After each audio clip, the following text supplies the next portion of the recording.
A WWE superstar's finishing move should be the deadliest and most legitimate move in their arsenal. When the move is performed, fans should instantly know that that match is about to end. Examples of incredible finishing moves on the current roster include the RKO, Roman Reigns' Spear, and Bobby Lashley's Hurt Lock. On the flip side, there are those finishers which are so unremarkable that there have been calls from fans to see the superstar in question introduce a brand new finishing move. But which moves are they? Well, join us now as Wrestlelamia looks at 10 of the worst finishers currently in WWE.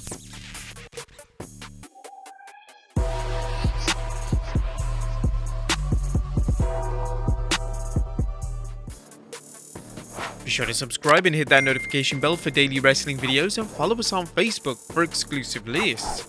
Number 10. Commander AZEEZ, Nigerian Nail. Commander AZEEZ debuted his newest character during WrestleMania 37. Since then, AZEEZ has been the bodyguard for Apollo, and although fans don't know too much about his character, they do know that he has one of the most underwhelming finishers on the current roster. AZEEZ uses a finishing move known as the Nigerian Nail, which is in essence his own version of the Samoan Spike that the legendary Umaga previously used. It involves AZEEZ using his thumb and stabbing his opponent right in the neck. Although the move was rather lackluster when Umaga used it, he still managed to pull it off, and it actually grew on the fans over the years. Sadly, AZEEZ has a lack of identity, meaning that the finisher just looks flat upon execution. Number 9. Becky Lynch, Manhandle Slam. Ever since Becky Lynch returned to WWE programming at SummerSlam in 2021, she's predominantly used the Manhandle Slam as her finishing maneuver. The move involves Becky performing a rock bottom air slam, but the move always seems to be executed poorly. Now, the secret to it looking good is the opponent should jump as high as possible. This in turn creates a bigger impact.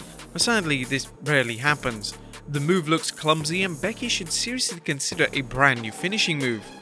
Number 8. Jinder Mahal, the KHALAS. Jinder Mahal shocked the world in 2017 when he defeated Randy Orton to win the WWE title at Backlash in 2017. Jinder won the title using his finishing move known as the KHALAS, and one of the things that stood out about the move was that a number of fans didn't actually know that this was even his finisher. His finishing move didn't even have a name until his main event push started. Jinder spoke on how impactful the move is supposed to be during a 2017 interview with Sportskeeda. Jinder revealed, "I came up with the name along with the Singh brothers. The inspiration is actually from a Hindi movie. It's a song called KHALAS. It just means finish, so it's fitting. And it's easy for our English commentators to pronounce it. There was actually a couple of names I thought of were easy for the commentators to say and for our American audience to say what sounds good and what has meaning. I think it's a very impactful word and a good name for a finishing move."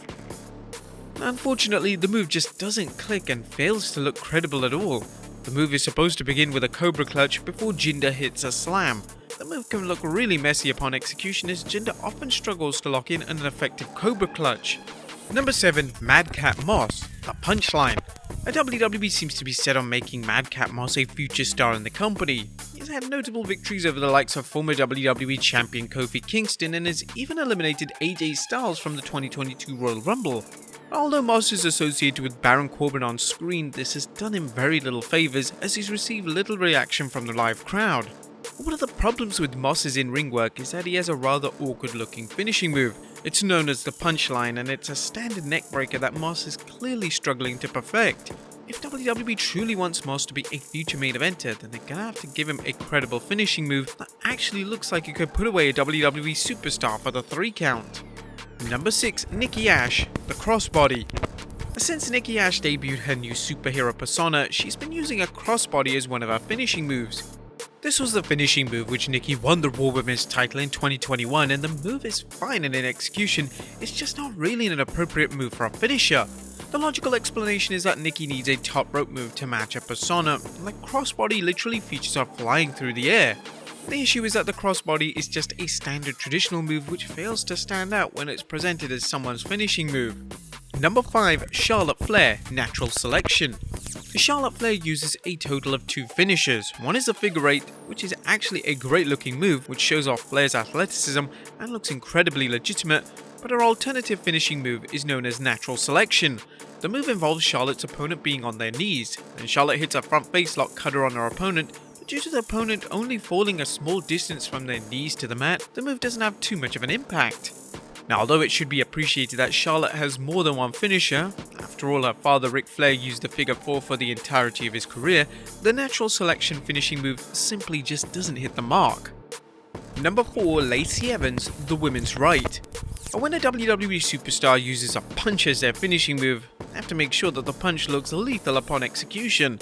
The Big Show pulled this off extremely well during his time in WWE, as he would use a knockout punch as his finishing move, and Big Show actually managed to get the finishing move over by perfecting it and making sure his opponent sold it correctly. And in relation to the current roster, Lacey Evans currently uses a punch as her finishing move, and she refers to it as the women's right. Lacey's finish looks dreadful, it looks weak, and it's obvious that it barely makes any connection to our opponent. If Lacey is going to attain any ounce of credibility on the main roster, a new finishing move is needed with immediate effect. Number 3. Sonya Deville, HELLAVATOR. Although Sonya Deville is now classed as a part-time wrestler in WWE, it doesn't mean that she still doesn't have one of the worst finishers on the roster. Her finisher is known as the HELLAVATOR and features Sonya hoisting her opponent into a suplex position before slamming them down. Due to the variation of the move, it looks like Sonya ends up DDTing herself, and when Sonya first debuted the move, it actually looked like her opponent was countering it. The move could look great, but Sonya has to figure out how to prevent her spiking her head on the mat, or the move is just never going to attract any form of credibility.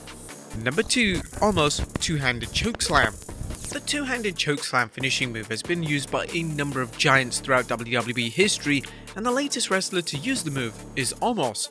Omos' version though of the move fails to stand out when compared to other wrestlers who have used the move. The finisher unfortunately means Omos is unable to stand out on the roster, as the finishing move is just far too basic for a modern day WWE product. When Omos performs the move, the crowd goes silent, which should be a clear sign that WWE and Omos need to find a new move for the 7-foot giant. And number 1. Naomi, rear view. Naomi is one of the most talented female superstars to ever step foot in WWE. She's won the SmackDown Women's title on 2 occasions, but accolades aside, Naomi has a truly atrocious finishing move. She uses a move known as the rear view, and the move features Naomi running and hitting her opponent with her behind. Yeah, literally with her behind. The move is supposed to be a credible finishing move, but it's more of a comedic move. Naomi has now used the infamous finishing move for years, and there appears to be no sign that she's ever going to introduce a new finishing move. The move would be acceptable though if it was a signature move that Naomi used to get a positive crowd response, and then use a top rope move or a move which fundamentally suits her exciting persona. But there you have it folks, 10 other worst finishers currently in WWE. Are there any more? Let us know in the comments down below, and I'll see you next time with some more wrestling content.